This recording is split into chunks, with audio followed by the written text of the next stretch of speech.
To set your phone to vibrate when it detects doorbell ringing in Samsung Galaxy S23 Ultra, swipe down the top of the screen and then tap setting icon. Scroll down the screen to find accessibility. Tap accessibility and then tap hearing enhancement. Tap sound notification and then tap open sound notification. Next, tap the setting icon at the top right. Under preferences section, tap sound types.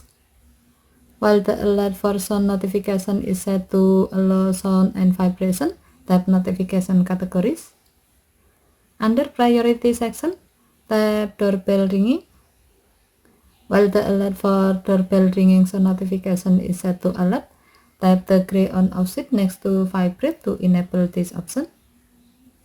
When the switch turns blue, it means that this option is on and your phone will vibrate when the sound notification feature is on and it detects doorbell ringing near you. Okay, thank you for watching. Have a nice day.